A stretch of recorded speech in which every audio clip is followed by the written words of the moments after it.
Le secret personnel, je dirais que c'est d'être présent dans ton centre en permanence, du matin au soir, pour les accueillir, pour les écouter, pour les réparer leur véhicule. Voilà, tout simplement. Être présent. Ok.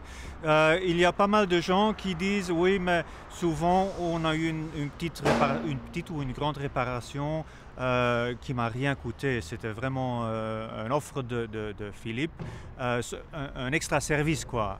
Quand est-ce que tu juges que tu fais quelque chose d'extra pour une personne? Écoute, c'est au feeling. C'est au feeling, ça dépend de la réparation, ça dépend du moment, ça dépend de la personne. C'est offert de bon cœur, tout simplement. Maintenant, tu as un centre de réparation qui fonctionne très bien, mais ta personnalité a une grande importance là-dedans. Quelles sont tes valeurs personnelles pour faire un succès de ton affaire?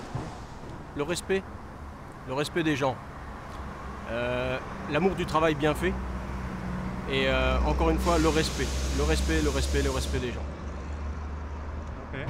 Et quel avis est-ce que tu donnes aux autres gens pour améliorer leur business, leur affaire? Quel est important dans ce que vous faites, pas seulement vous ici, mais vous tous à Midas? Le secret, encore une fois, c'est de suivre le concept. Le concept, c'est des produits qui sont là, qu'on respecte. Le produit est bien fait, il n'y a plus qu'à le respecter. Voilà. Voilà le concept Midas, c'est frein, échappement, amortisseur, des produits qui sont largement à faire dans tout le circuit. Voilà. Oui. Et quels sont les points forts de Midas selon vous vis-à-vis des autres centres d'entretien de réparation? Quelles sont vos valeurs, pas seulement tes valeurs, mais les valeurs de Midas? Je dirais qu'aujourd'hui, ce qui est important pour mes clients, je pense, c'est d'être déjà à la proximité de nos clients. D'être à proximité, d'être à leur écoute et d'être sans rendez-vous. Pour moi, ça, c'est quelque chose de très très important. Voilà. Okay. Et il y a pas mal de clients qui disent qu'ils ont une relation personnelle avec vous. Comment elle se fait? Pour moi, je trouve ça tout à fait normal parce que je suis également consommateur. Et quand je vais dans un commerce, j'aime bien qu'on me respecte, j'aime bien qu'on porte une attention personnelle. Je fais aux gens ce que j'aime bien qu'on me fasse et je ne fais pas ce que j'aimerais pas qu'on me fasse, tout simplement. C'est clair. C'est très bien. Wendy, Oui. tu penses à autre chose? Non.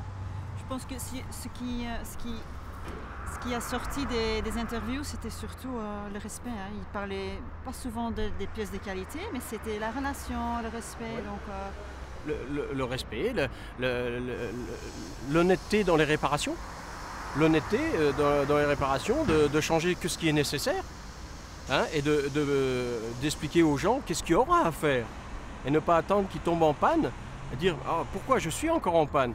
Ils le savent, le véhicule a été contrôlé correctement et derrière, après, à eux à planifier leur réparation.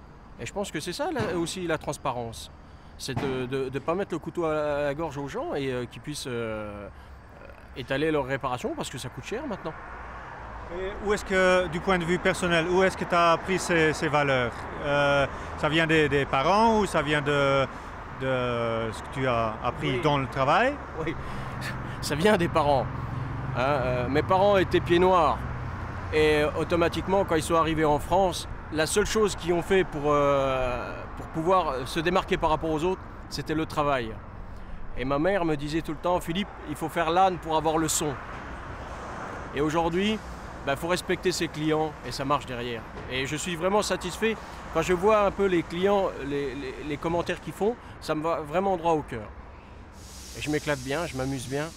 Encore une fois, tant que c'est comme ça, on est quand même ici 12 heures par jour. Alors si on ne s'amuse pas, il faut arrêter. Et je pense que c'est ça avant tout. Voilà. Merci. C'est moi qui te remercie. Merci.